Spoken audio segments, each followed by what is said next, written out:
Hey everyone, it's official. Ayana Explains It All is a 1-year-old podcast, no longer a newborn. Yes, I've been in the podcast game now for 1 year, and I've learned so much. But most of all, I want to thank the good people at Anchor FM for helping me launch my podcast and get it streaming on 12 different platforms. If you haven't heard about Anchor by Spotify, it's the easiest way to make a podcast with everything you need all in one place. Let me explain. Anchor has tools that allow you to record and edit your podcast right from your phone or computer. When hosting on Anchor, you can distribute your podcast on listening platforms like Spotify, Apple Podcasts, and more. My podcast also streams on YouTube. It's everything you need to make a podcast in one place. And best of all, Anchor is totally free. That's right, you heard me. Free. So download the Anchor app or go to anchor.fm to get started. Now let's get into this week's discussion. It's the season of great comebacks. No, I'm not talking about Easter. I'm talking about everything terrible we forgot that we endured in the 20th century because of our notorious poor recall of our past. Americans, U.S. citizens, the U.S.'ns, we repeat everything. Kindergarten, wars, slogans, presidents, retired menu items at fast food restaurants. Remember when children were used by cities to sweep chimneys and by corporations to work in mines and factories for low pay and low dignity? Well, guess what? It's coming back. Actually, it never left. I've got some explaining to do. Let's get into it.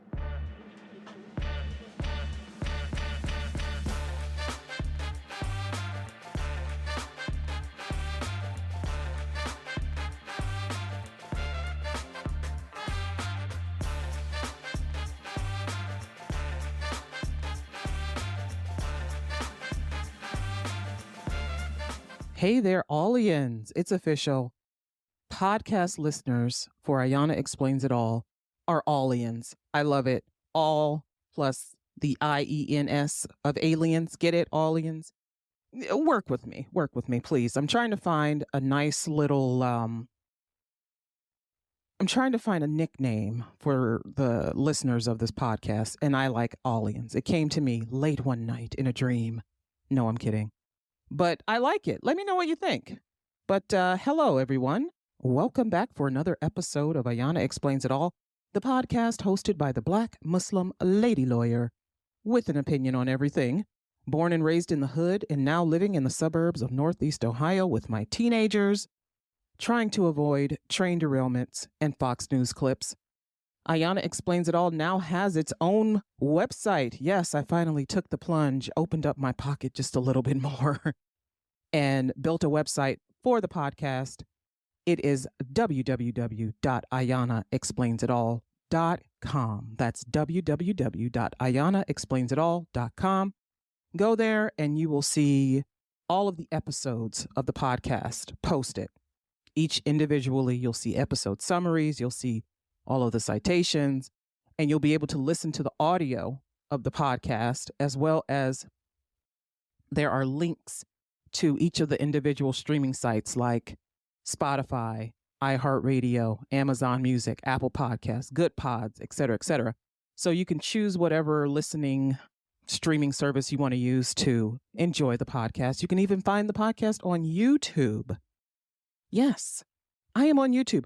I don't do video podcasts, but I do have a program that converts what I say, my podcast, into like a movie clip and a video clip. It's the entire thing. I don't know what you call it. One of these days, I'm going to have to put on some makeup and a hijab and do a video podcast. But for now, last week I was off because my son was home from college, and I did exactly what I said I was going to do, yelled at him to turn down his video games. It was nice having him here. It was really nice. It's very quiet when he's not here. My daughter is quiet. She's 15 years old and she's quiet. My son is 18 and he makes a lot of noise and eats a lot of food. I love them both. They are one of the reasons why I love doing this podcast, because they give me a lot of material to draw from. You can support Ayana Explains It All by listening, subscribing, reviewing, and rating where available. You can even do that from the website. Yes, they have a section where you can leave reviews, written reviews, 5 stars, 4. I'll even take 1 star. Okay. 1 star means that you listened. If you don't like it, if it's not for you, I get it. I understand. Hopefully you will share this podcast anyway with people you know, family, doctor, engineer, lawyer, police officer, firefighter, anyone you come across. I remember I had a conversation with a customer service representative when I was cutting my cable, and I told him about my podcast, and hopefully he remembered and listened. But yeah, share it with people. Help me grow my podcast. Also, you can help me by contributing monetarily to the podcast. I use a lot of different news sites to create an episode of Ayana Explains It All. And for some reason, nowadays, everyone wants you to sign up, subscribe to their news, and it costs $9 a month, $8 a month, whatever. And so I'm signed up with a bunch of different places. And it's getting kind of expensive, but I appreciate all of the valuable information that I get from them. I would love to offset some of the costs of that. I would also love to purchase new hardware. My laptop is dying. I need new headphones. I'm begging help. No, I'm kidding. I'm a lawyer, right? I'm supposed to be rich. Joke's on you. I work in public service. So anyway, if you can, go to the Spotify link and it'll show you how to support the podcast. You can also, I think I'm going to add that to the website as well. I'm still tinkering with the website because that's what I do. I tinker until I get on my own nerves. So AyanaExplainsItAll.com. You can also find Ayana Explains It All on Instagram, TikTok, Facebook, Twitter. Again, all of those things are linked at the website. Everything is there. I'm so happy. I'm so proud of myself for finally doing that. This episode of Ayana Explains It All is a very special one. Why is it special? Because it is about the childrens. I believe the childrens are a future. No, I can't sing. I can't sing. I can't dance. But while I was off for that week, I spent a lot of time working on the nuts and bolts of the podcast, obviously a website, but I also updated the podcast description. I finally boiled down what this podcast is about. And what I do here is I bridge the gap between current events and human behavior. Understanding human behavior in the context of current events can be complex because people's actions and reactions are influenced by a wide range of factors, including social, cultural, economic, political, psychological factors. You know, human beings are multidimensional and we're unique. And our behavior often influences what is happening in the world. Yes, you influence the news. You influence current events. Ayana Explains It All podcast features lively discussions. As you know, if you've been listening, I get real spicy here. I even cuss a little bit. If that's not your thing, sorry. I don't know what to tell you because I'm not going to change. So there are lively discussions that consider the broader social, cultural, psychological, economic, or political context of current events, as well as identifies underlying motivations behind the human response to them, or the humans that cultivated them. Analyzing individual differences in behavior can provide a more nuanced discussion, which is what I love. I love nuanced discussions, nuanced understandings of the ways in which people are responding to current events, and help explain the behavior and attitudes that ushered them in. Through facts, figures, and enlightenment, which you hear me say at the end of every episode, Ayana Explains It All provides insight into our communities and community members, developing more effective strategies for addressing the challenges we face as a society. So that is the new description. You'll see that on the website. Anyway, I am the single mom of 2 very lovely teenage dragons. Last year, both of my children, when they were 14 and 17, last year, they both had jobs. Yes, jobs outside of the house. Yes, my daughter worked at 14. I couldn't believe it. Her first real job with a real paycheck. Ooh, she made a lot of money, honey. She didn't need me for a damn thing. My son, too. All they needed me to do was to cash the checks for him. I was like, okay. I was happy. I was proud to have working kids. I think it's important for children to work a job. Even if it's, fast food, it's something that they can understand the value of earning money, budgeting time, working with people who they may not otherwise encounter, learning to live with a schedule, to have to leave the house and go somewhere and do something different that brings them a source of pride and happiness. I think that's important. My son worked at a pizza shop. At first, I thought he was just going to be washing dishes. No, they had him doing everything. And I said, did they train you to do this? Nah, I just watched. But it's pretty easy. I can, figure it out. My kids are very smart, both of them. But they're also, when they want to, pay attention to what's going on around them. They pick up things very easily. So he was able to pick up on things and work the job, and he did very well. And my daughter did the same thing. And I loved hearing all of the stories they would tell me. One thing I did not know about my son's job is that his manager was stealing tips from the employees. Yeah, he worked with other teenagers, people he went to school with. But the manager was taking money from them. And that's something that, because they were so happy to have jobs, because even if they had gotten 50 cents as a tip, they would have been happy. It's their first job. They don't really know how the tip system works and what the remuneration is supposed to be. But employers are supposed to explain this to kids. And they're also supposed to keep track of tips. And they're supposed to, however they divide them and not put them in their pocket. This is why we have labor laws. This is why we have child labor laws, to protect people from scheming, low-down, dirty corporations, managers, bosses, whatever. My daughter also, when she worked, she had a summer job working alongside custodian at her former elementary school. I thought, oh, that's great. You can, do some landscaping, do some cleaning. It's not too labor intensive. You're 14, you'll be fine. She'd come home and tell me the stories, the things that they talked about what they observed at school while school was in session.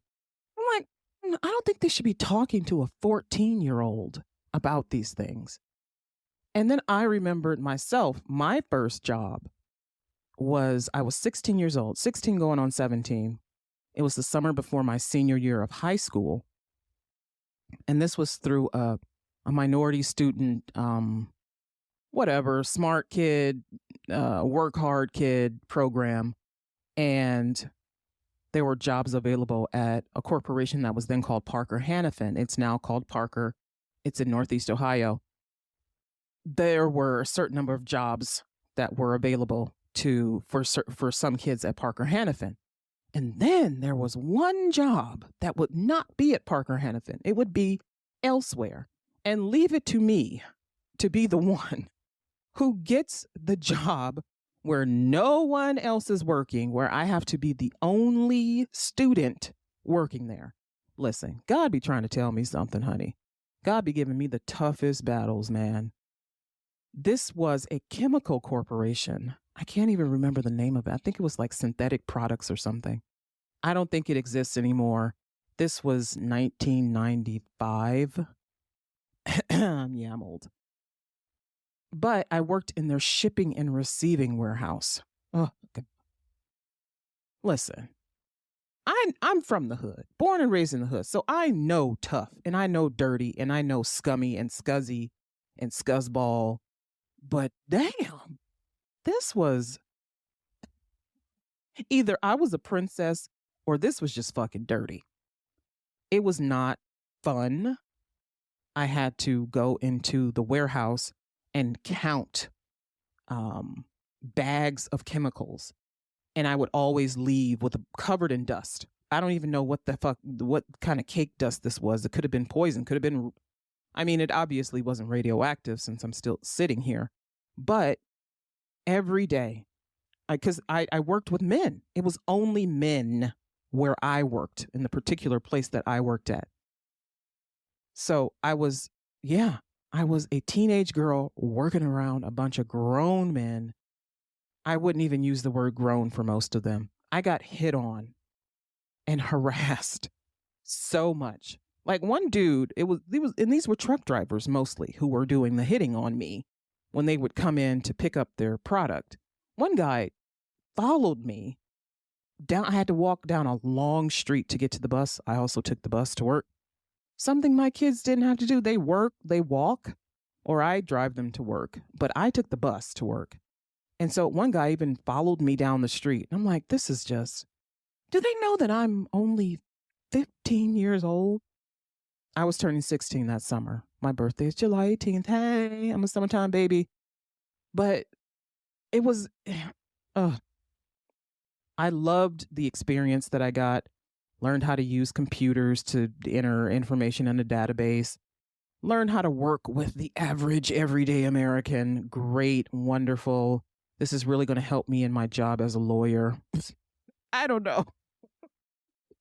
It was definitely an experience. It was an experience. And the next summer,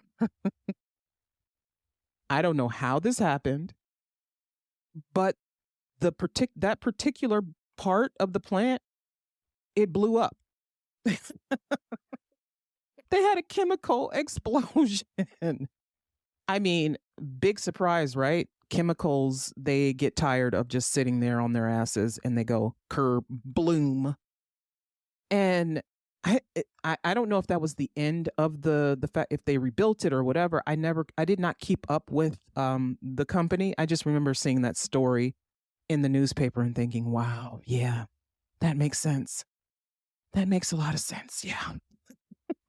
Just based on how they stored things and how things were run. Of course it blew up. My God. But Ohio, like every state in the Union of the United States and the federal government, have labor laws that govern the employment of children under 18 in different industries and job types. I had to get a work permit to do that job. My kids had to get work permits. Work permit is permission from your parents. And in Ohio, you need permission from the school too. You have to give it to the school to have them sign it. The parents have to sign it. The employer has to outline what your job duties are going to be and what your hours are. And just like that, you got a job. It's not difficult, but I understand it could be a hardship for some people when their parents won't sign their work permits. But a lot of parents want their kids to work. A lot of parents want their kids to work. I mean, for a lot of reasons. But so in Ohio, you have to have a work permit if you are under the age of 18. And then there are laws that are different for 16 and 17-year-olds and 14 and 15-year-olds. So, and it's like that in a lot of states. These laws are intended to protect children from being exploited by employers and ensure that they have access to education and opportunities for growth and development. Wonderful. Great. These laws outline restrictions on working hours and prohibited occupations. For instance, minors cannot work in manufacturing. They can't. They can't work in manufacturing, mining, processing, or public messenger service. They cannot work during school hours and must be given a 30-minute rest period after 5 consecutive hours of work. This is in the state of Ohio. The Fair Labor Standards Act, the federal act, sets a minimum age of 14 for most types of non-agricultural work. However, there are exceptions for agricultural or entertainment. very reasonable. We've all heard the horror stories from adults who were child actors. I just read one today from, I believe it was Cole Sprouse from Zach and Cody. They're the twins on the Sweet Life with Zach and Cody from Disney. And he said, just like Jeanette McCurdy, she wrote that book about her mother, about her parents, and she said, "I'm glad my mother is dead." And this was because for both of them, they were made to work from a very young age. I think the Sprouse brothers started working when they were 8 months old. They were made to work from a very young age in an industry that was not built for them to make money for their families. The Sprouse brothers worked because their family was poor. Their mother, specifically, they lived with their mother, and she didn't manage money very well. And so the money they made in their early years is all gone. And then they had a custody battle or whatever. They were sent to live with their dad. And at first their dad was like, "Oh, I want my kids to be kids." But then he was like, "Oh, I do see the monetary value in having your children work. They can make a lot of money." And so he kept them in TV and movies when they didn't want to be. They didn't want to do that. Jeanette McCurdy, she didn't want to act. She hates acting. She completely has removed herself from Hollywood, and it told her story. She was made to act, and she didn't say anything or do anything. She just kept doing it until her mother died. And she felt like she didn't have a reason to anymore. She was only doing this because her mother wanted money. They needed money. She was the breadwinner. Can you imagine a child being the breadwinner for your family? And this happens to a lot of celebrity kids in the industry. Their parents put them to work, make them work, within the bounds of the law, of course. But they're doing this every day, and they have tutors on set. They're not really going to school like other kids go to school.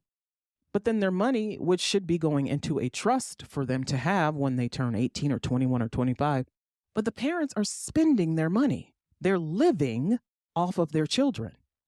And I understand when there's a need, maybe you take a couple dollars, but you don't use your children as the breadwinner, as the money earners. You take your ass to work. You work. These kids they're 1-year-olds, they're 5-year-olds.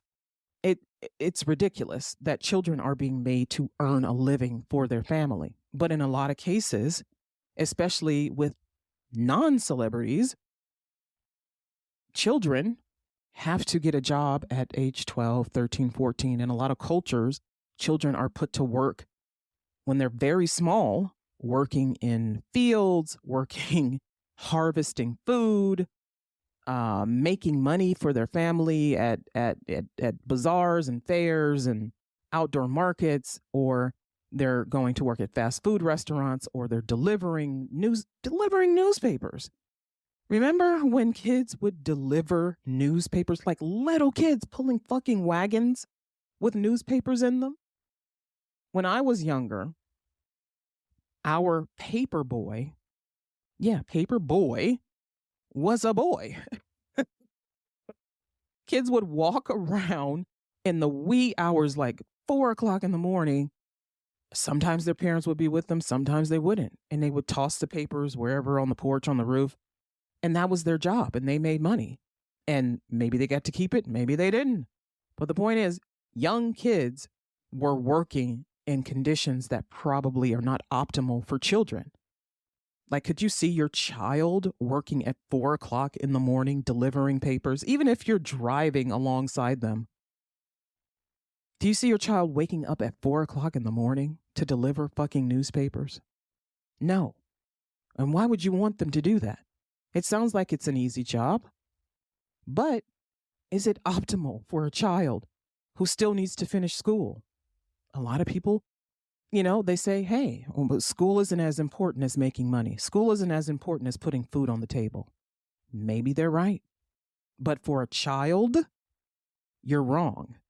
They need at least basic math skills, reading skills, fucking reading. There are kids in 2nd grade who cannot read. And I talked about this a couple episodes ago, but states are changing the standards of how we judge what is a good education and what is a bad education. And we're using test scores. And there are a lot of children still not doing well, not performing well on these standardized tests because they can't fucking read. So maybe let the kids be in school, let them get their education. And then when they turn 18 or 16 or 14, let them get a part-time job. But putting someone to work when they're 5, 8, 9, and 10, to me, that's inhumane. As an American, as a U.S. citizen, that's inhumane to me. And maybe in other cultures and other countries, that is what is expected and maybe even announced from the government. Maybe they're even forced to do it. But here in the United States, that shit should not be happening. That should not be happening.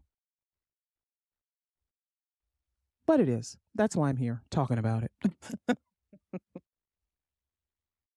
So recently, our dear friend, Goody Huckabee Sanders of the state of Arkansas, I'm still very perplexed as to how she became governor of Arkansas, considering she's a lying liar. But our friend Goody Huckabee Sanders announced that the state of Arkansas would drop. Now listen, they did it. They did it yesterday. She signed this bill into law that they would drop the work permit requirement for people from ages 14 to 17, stating that people do not need permission from the government to work. The governor of Arkansas said this. People do not need permission from the government to work. Oh, really? Then why do you make immigrants get work permits? Why do you tell immigrants that they can't have the jobs that all the Americans want to do, that they need permission from the government to work? It's not that people do not need permission from the government to work. It's that there are some people who do and some people who don't. See, there are acceptable forms of discrimination in this country. Yes, minor children are people. Minor children are people. They are very nice people. Some of them are a little naughty. She said people, but they're kids. They are minor children. They are kids.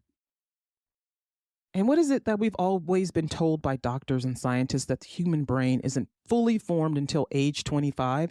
So you're telling someone whose brain is still forming that they don't need their parents or their school's permission to go to work. They can just get up, go fill out a job application and start working, and that's it. She said that she trusts the corporations, the companies, the employers will do the right thing and follow the law. They don't need to show what duties the children will be doing. They don't need to show the schedule the children will have. Just hire the kids and let them work. We trust that you'll do the right thing. Do you think that corporations do the right thing when it comes to children working at their companies? What's going on that we suddenly need to waive the requirements for children to work? I can't think of a thing. Unless, well, there was this rumor going around that the Republican Party thinks that no one wants to work, that Americans don't want to work, and businesses are suffering from a labor shortage. But that's just a rumor. It's not really true. They don't actually feel that way. And if they did, they wouldn't beef up the labor market with babies, children, to stave off the labor shortage, would they? Of fucking course they would. They would use anything. They would use dogs and cats if they could. They would use monkeys if they could. They would use birds if they could. I mean, is anybody surprised? Is anybody surprised that because the labor market has a shortage of employees, for whatever reason, it got really bad during the pandemic and after the pandemic? And I'll tell you why. People died, number one. Over 1 million Americans died. Number two, a lot of people looked at the jobs that they were doing and were like, nah, I can do a lot better than this. A lot of factories closed down. Some places went out of business, but a lot of factories could not operate because people couldn't leave their homes because there was a pandemic and they needed to quarantine at home. A lot of people got sick. People, especially working in factories, would get sick all the time, and you don't want sick people processing your food, do you? Unless you do, I don't know. Some of you are really kinky. So, yes, there's a labor shortage. There's also a housing shortage. There's a housing crisis. There's a money shortage. There's a money crisis. But to say that the answer to the labor shortage is to allow children to work and eliminate the middleman, i.e. their parents, is asinine to me. It's ridiculous. Parents still need to be involved in these decisions for their children. And schools need to know what's going on with their students. You expect schools to monitor children's online behavior, their behavior on the bus, their behavior while they're in school, in class, even when they set foot on the campus. You expect them to monitor all of this, but then you don't want them to know what is going on in your child's home life, in their personal life. So you have a kid who's coming to school, who's fallen asleep in class, who's leaving class early maybe, because they got to go to work. Schools need to know this. I think it's important for schools to know what is going on with their kids so that they can properly instruct them. Not so they can be, all up in their business. No. So they can properly instruct them. So they can maybe aid them, give them some guidance. I mean, if a child was being abused at home, you'd want to know that. If a child didn't have food at home or running water, you'd want to know that. You mean to tell me schools don't need to know what the kids' work schedules are so they can understand why their children are not paying attention in class, or why they're falling asleep in class, why they're not doing their homework assignments? Perhaps there's a job that's interfering. Not only that, schools are another regulatory body. Perhaps the child is doing something on that job that's dangerous, that's detrimental to their well-being. A school is another regulatory body. They have social workers, they have counselors, people who can help children navigate this, or who can help protect kids. But if they don't know what's going on, if they haven't seen what the kids are doing, they can't help children. They don't know if they don't know anything about their lives. They know who the parents are. They know the parents' work numbers. They know where the parents work. Why shouldn't they know where the children work and what the children are doing? I know it's intrusive. We don't like government intrusion unless it benefits us. We don't like government regulation unless it benefits us. We don't really think that, or we think that people are going to do the right thing. Republicans rely on people doing the right thing as a means of checks and balances. That's their checks and balances. Oh, we trust. We trust that people will do the right thing. Because we know people. They wouldn't want to hurt a kid. As of March 8th, 2023, as I mentioned, Sarah Huckabee Sanders, governor of Arkansas, signed a bill into law rolling back child labor protections called the Youth Hiring Act. That makes it sound empowering, right? Oh, Youth Hiring Act. That just means they're going to hire a bunch of kids and they're going to do whatever the fuck they want to do with those kids. And there ain't nothing you are going to do about it because you're going to look the other way. Because you're going to think, oh, well, this is good for our manufacturing sector, for our agricultural sector, for all these jobs that no other American wants to do. This is great, right?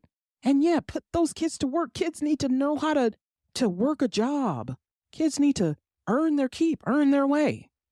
I'm from the generation where the parents constantly drilled into the child that they needed to have a plan as of the day they turned 18 years old or they had to leave.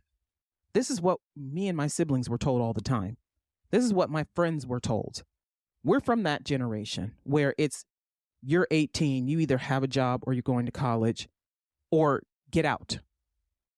Never mind that maybe we didn't give you the tools necessary to succeed at a job, or even at college. Never mind that you don't have anywhere to go. If you were to be kicked out of your home, where the fuck are you going to go? You're going to be homeless. But it happened to a lot of kids. Get the fuck out. You're 18. Even if you had a job, okay, when are you moving out?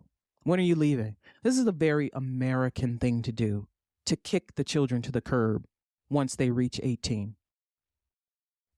I've talked to my kids about this.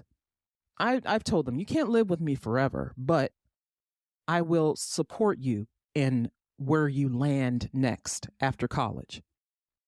You can't live with me forever. I have my own life outside of being your mom. I love you. I'm going to support you in your endeavors, but you have to live on your own. You have to establish your own life. This is what I talk to my children about all the time. You have to establish your own life. You have to build your own life. You have a life outside of our house, outside of school, outside of your friends, outside of your family. And you will continue to build that as you grow older. And you're going to have to nourish it. You're going to have to invest in it. You're going to have to grow it.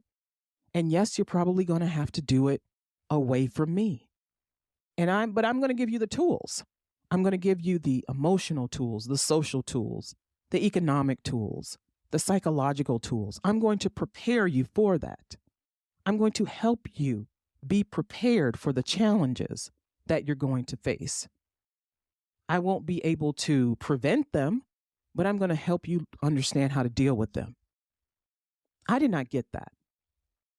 I was just told, 18 years old, you either have a job, you're going to college, or you're moving out. But also, I was raised in a conservative religious household. And in my community, girls were getting married at 15, 16, 17 years old, usually to older guys who could take care of them. They would be housewives and the men would go off and work. You can't remove protections from children. Not at a time where there are predators coming from every direction. If we think that apps like TikTok are bad for our kids, how do we trust that some corporation or an employer is going to protect our children? How do we reconcile that? You can't say that one is bad and the other one is okay. Because I'll tell you some stories. I'm going to tell you some stories that will have you looking sideways at every single thing in your home. But what they're saying here with this legislation, and other states are looking at legislation similar to the Youth Hiring Act as well, they're saying that children under the age of 16 do not have to obtain permission from the Division of Labor to get a job in the state of Arkansas. They're saying that employers no longer have to verify a child's age. Now, this is a human rights nightmare, if you ask me. It's a human rights nightmare. There are no protections for children now.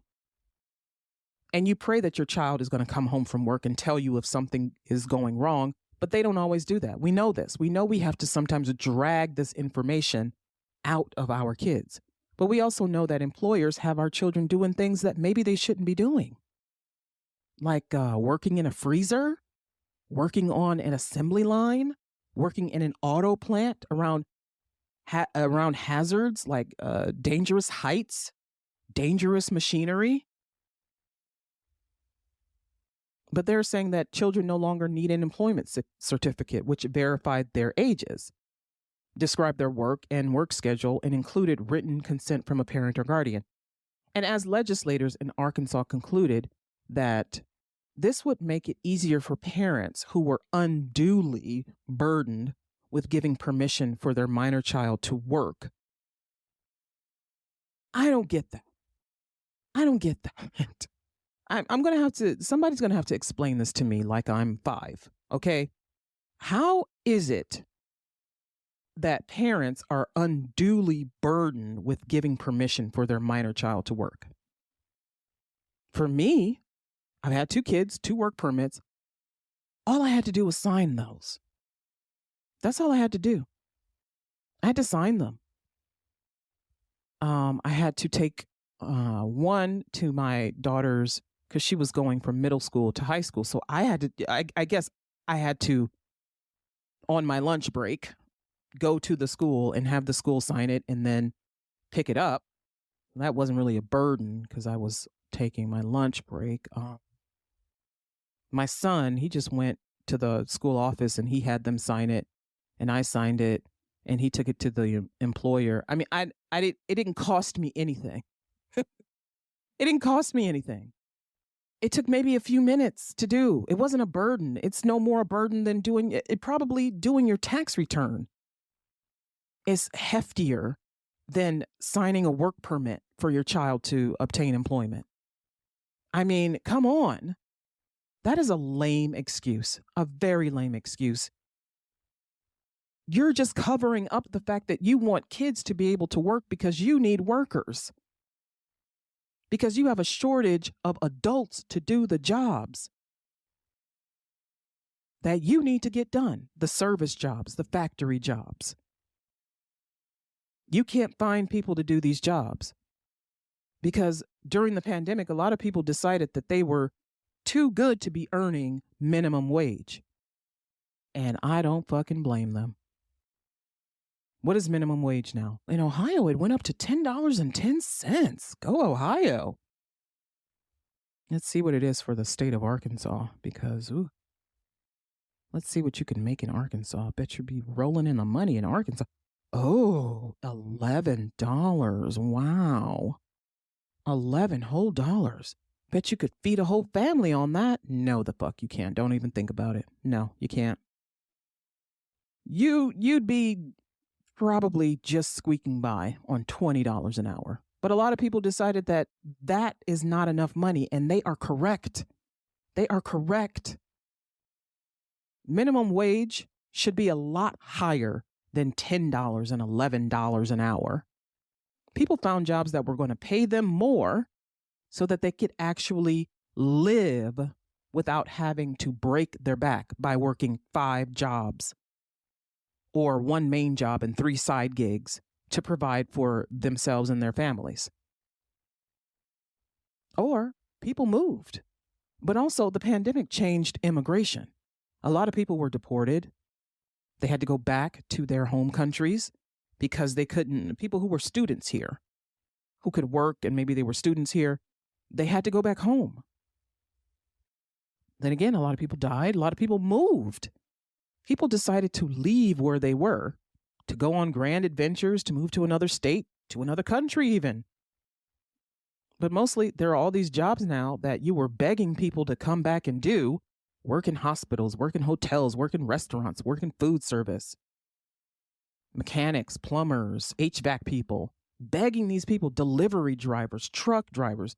You all were waiving requirements for everything so that anybody could come in and work and get the economy going. So you're having a hard time filling positions. So what do? Oh, let's look to this untapped labor class. Oh, it looks like they need all these requirements to work, though. Let's just get rid of them. Like how Republicans wanted to get rid of the regulations on our railway system, and they managed to do that. And now we see what the cost is of deregulation. The less regulations, the more dangerous it is for people in our society.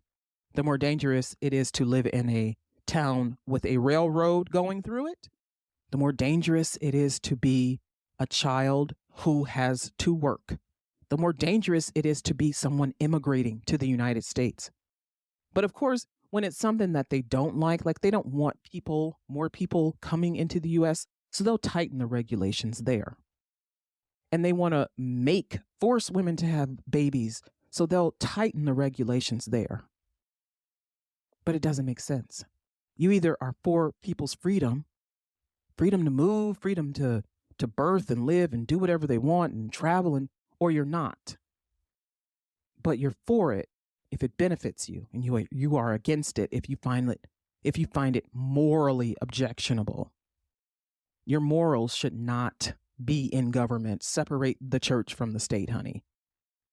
And I don't see how you find any moral ground to allow children to be willy-nilly employed in these different industries, in the hotel industry, in the food service industry, in hospitals, in retail. I mean, it's there are a lot of places where children just don't fucking belong.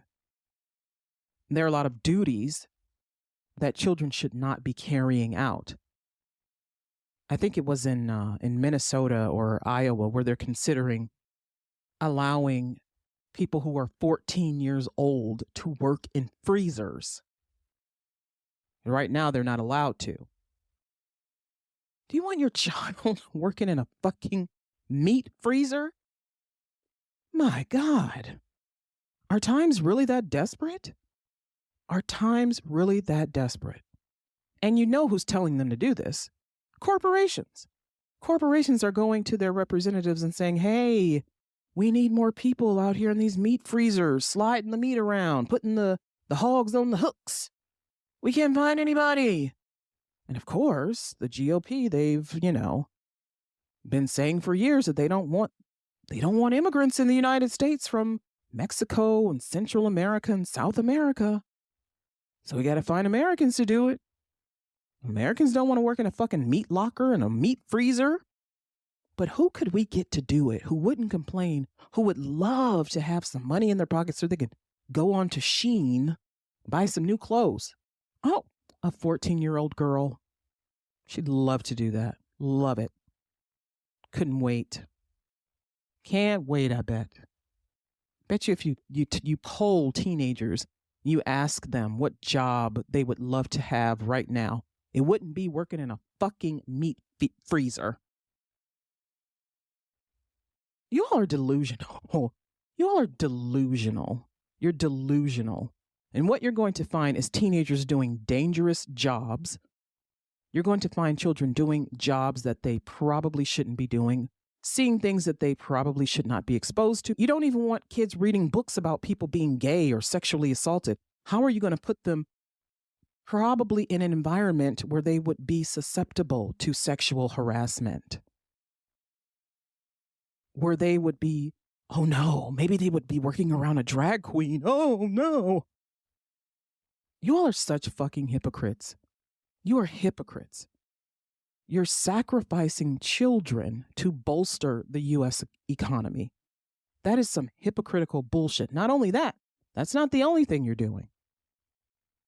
That is not the only thing you're doing.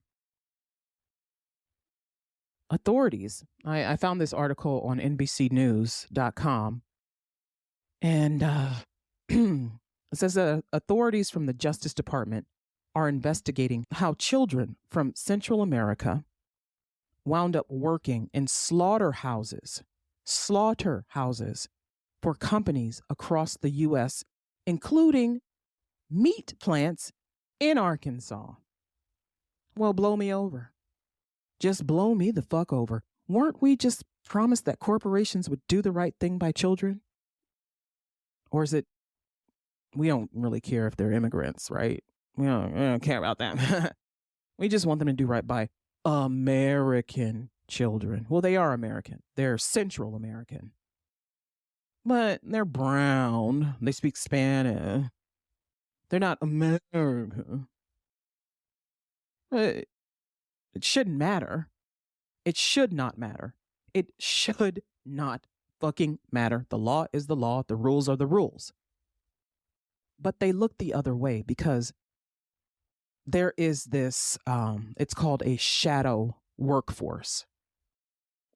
And it's mostly made up of immigrant children who have crossed the border alone. And the government now has decided that they don't want these children held in detention centers. They want them pushed out of the door like it's a fucking assembly line.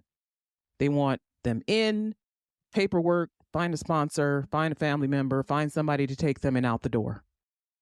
Because, there was that brouhaha. People were complaining, showing the kids in the camps and crisis at the border and blah, blah, blah. Okay, so now we're getting the kids out, right?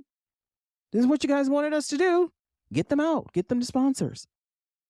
And the Department of Health and Human Services is supposed to keep track of these kids, provide them with social workers and people to monitor their home life, their education, make sure they're going to school. But what investigators found is that this is not happening in most cases. There was a New York Times investigation conducted by Hannah Dreier of the New York Times. You can find her on Twitter. Her last name is spelled Dreier. I hope I'm pronouncing that correctly. Hannah Dreier. Or it could be Dreier. Excuse me if I'm pronouncing that incorrectly. But in a series of tweets, she described the investigation the New York Times conducted of migrant children working in the U.S. There's also an article attached to this, but she says, migrant children are losing legs at meat plants and breaking their backs in falls. A dozen have died on the job. When children cross the border alone, they're sent to Health and Human Services shelters. Health and Human Services is supposed to protect these kids from exploitation and release them to trustworthy adults. But staff say that they have been under huge pressure since 2021 to release kids more quickly. Health and Human Services Secretary Xavier Becerra is pushing staff to get migrant kids released to sponsors faster. He often asks why it can't run like an assembly line. I wasn't kidding. Then she links to a leaked audio clip where the secretary berates staff and says, if Henry Ford had seen this in his plants, he would have never become rich and famous. And he was not joking. He wants the pipeline, the border to sponsor pipeline to get unclogged, get unstuck, to move the children in and out faster. But the problem is that they're moving so fast that they're not really keeping up with what's happening to these kids. You see, a lot of these kids, they might go to a relative already living in the U.S., but chances are they go to someone who they are not related to. And sometimes these children never see their families again. They never see home again. They're put to work instead of put in school, and they're made to work 14 hours a day, and they're not going to school. They're supposed to be in school. Not only are they supposed to be in school, but they are not supposed to be working the jobs that they are made to work. Children working in Slaughterhouse, children are not supposed to be working in meat plants. We're talking about kids who are 11, 10, 12 years old. They're working as roofers. They're delivering food. They're washing clothes at hotels. The NBC article that I referenced earlier states that at the heart of the Department of Homeland Security investigation is determining how Central American children, some as young as 13, wound up working dangerous jobs that are legal only for American adults by presenting identification stolen from U.S. citizens, the official said. The Labor Department found that Packers Sanitation Services, Inc. employed 102 children at 13 slaughterhouses across 8 states. The children were cleaning blood and animal parts off the floor of meatpacking plants by night and going to school by day. And according to statistics published by The Guardian, JBS Foods had 27 children employed, followed by Cargill Inc. with 26 children employed. Other processors included Tyson Foods, George's Inc., Buckhead Meat of Minnesota, Gibbon Packing Company, Omaha Packing Company, Maple Leaf Farms, and Turkey Valley Farms. Children cleaned machines that would be dangerous even for adults to work around. And at one point, a child fell asleep in class and missed class due to suffering chemical burns. And several other children reported suffering chemical burns. Unfortunately, the Labor Department is limited in what they can do. Fines is the most heavy penalty available at their disposal. The Department of Labor assessed Packer Sanitation Services, Inc. $15,138 for each minor-aged employee who was employed in violation of the law. So far, the corporation has paid $1.5 million in penalties.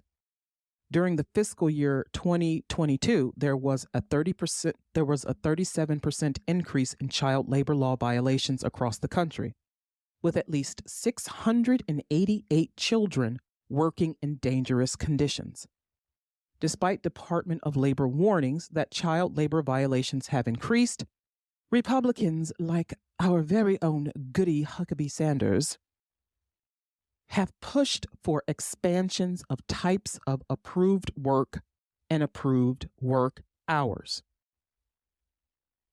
Last year, the Labor Department was alerted to and ultimately discovered that dozens of children work in at least 4 Hyundai-Kia manufacturing plants in Alabama, despite minor children being banned from working in the auto plants. Alabama and U.S. law restrict factory work for people under 16, and all workers under 18 are forbidden from many hazardous jobs in auto plants. But specifically, Kia and Hyundai prohibit child labor in their facilities. And in fact, they made it a big point to say that they are against child labor, that they take human rights violations such as child labor very seriously. Now, a lot of corporations they outsource the cleaning of their facilities, right? So they'll say, well, we didn't know, we hired such and such company and they're the ones who are responsible. But this does not exculpate you. This is happening on your property, in your factories. Ms. Dreier uncovered that many U.S. retailers are using illegal child labor, including, and this is where you're going to be looking sideways at things in your house. Ms. Dreier talks about the existence of this shadow workforce makes it difficult for companies to track and monitor the working conditions and treatment of these workers. The shadow workforce are the people who are working under the table that the parent company may not know about, that is not spoken about, that people don't really talk about because it's probably illegal. Because of the shadow workforce, companies cannot track or monitor the working conditions and treatments of these usually minor child workers, which can lead to exploitation and abuse. But again, this does not exculpate them from accountability in the outcome of the abuse of this labor class. Many U.S. retailers are using illegal child labor, including Ben & Jerry's, Hearthside Food Solutions, which packages Cheerios, Lucky Charms, Chewy granola bars, Nature Valley granola bars. Also, Fruit of the Loom, J. Crew, Target. This breaks my heart. Walmart, Ford, GM, and surprisingly, Whole Foods. There was one comment from a young girl, I believe she was 14 years old. She packages Cheerios at night and goes to school during the day. Cheerios. She's not supposed to be doing this job, not supposed to be working at all, supposed to be in school only. She's packaging Cheerios at night. Children working in these factories do, as according to Ms. Dreier, live with strangers or distant relatives, work long hours, work overtime and weekends. Children are not supposed to work overtime. They are part of a shadow workforce that has exploded since the pandemic. The New York Times investigation found 12-year-old roofers in Florida and Texas, underage slaughterhouse workers in Delaware, Mississippi, North Carolina, children sawing planks of wood on overnight shifts in South Dakota. They are hotel workers in Virginia, coffee harvesters in Hawaii. They run milk machines in Vermont and deliver meals in New York City. So the answer to the labor shortage is children. When they didn't need the children, when they had plenty of adults to do the work, that's when these child labor laws came from the government. They had too many kids doing jobs that adults wanted to do. It wasn't because they were concerned for the safety of the children. Now, there were lobbyists and social workers and such, and people who were trying to get the government to pay attention to what was happening to children. They were being maimed and killed, and they were working dangerous jobs, and the government was like, whatever, we don't care. But it wasn't until there was an abundance of adults who could do the work, when they needed adults to work, that they decided to come up with these child labor laws and essentially regulating children out of the labor market by preventing them from doing certain jobs and preventing them from working certain hours or working during the school year. So when they didn't need the kids, they tightened regulations. And now that they do need the kids, they want to loosen regulations. We are pawns. Our children are pawns in their game. And it's all for economic gain. They don't care about the safety, the welfare, the health, the education of children. They want children to read fewer books and work more jobs and more hours. We're creating a nation of people who just work. And for what? Who are we benefiting? We say we want to get ahead, we want to advance, we want to be number one in this and number one in that. We're not going to get ahead. If you're telling children that they need to maybe cut back on the schooling and go work at McDonald's. I mean, there are kids in my own neighborhood. There are kids 14 and 15 working at fast food restaurants. I see it all the time. And there's nothing wrong with that. But there should be limits.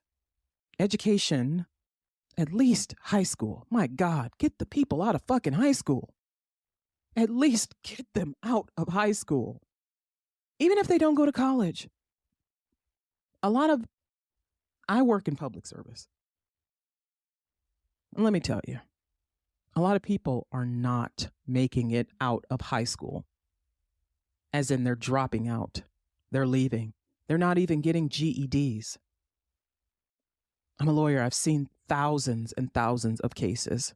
People are not pursuing their education through the end of high school. And it's for a myriad of reasons. A myriad of reasons. But because it is so important to have at least a high school education, I think we should tighten the regulations around children working, around minors working. We have to at least get them out of high school. We have to. No, they don't have to get straight A's. But they need to have these basic skills. They need to know history. They need to know civics. They need to know a different language. Nowadays in the United States, if all you can speak is English, you're a basic bitch.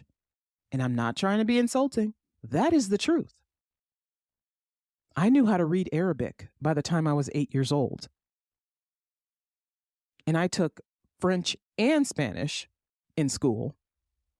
That's 3 languages right there, plus English.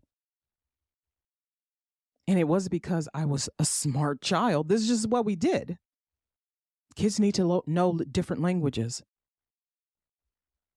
There are more people in the United States who speak 2 languages, at least in their household, than ever before. But we're still telling people, speak English, speak English. No. You learn something else.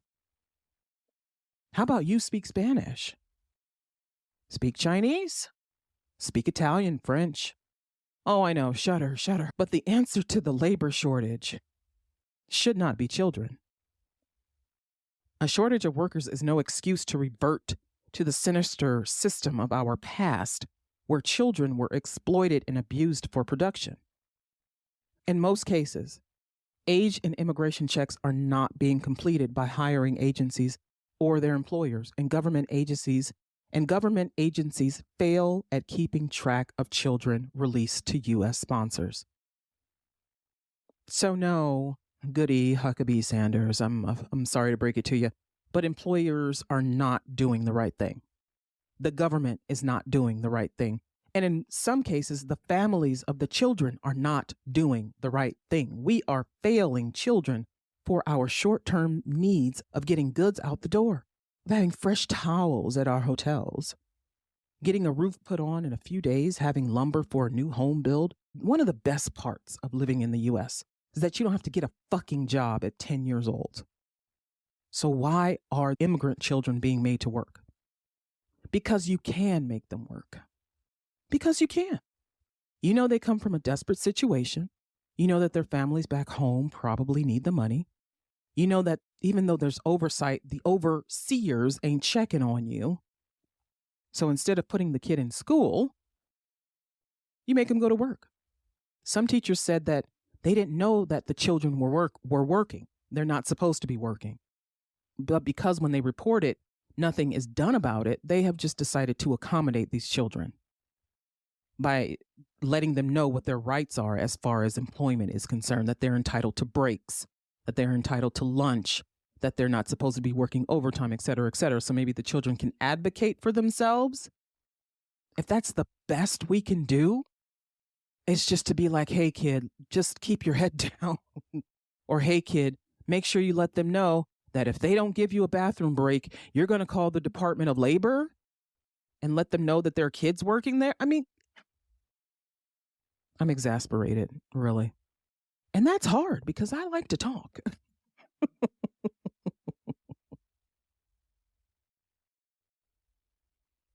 But child labor laws and work permits are aimed to prevent this. But this abuse is rampant in the U.S. Children are taken advantage of and sometimes say nothing because they feel like they lack agency. Ultimately, this employment arrangement, this shadow workforce, deprives children of a childhood. Or telling children, hey, just go to work. Just fill out an application and do it. You don't need your parents' permission. You don't need to tell your school. Just go and do it. In the U.S., we are now, as we have been for decades, faced with inadequate labor laws and enforcement, where one party wants to enforce them, tighten them, another party wants to loosen them, reduce them, but still neither party can get a handle on enforcing them to the benefit of the child employee.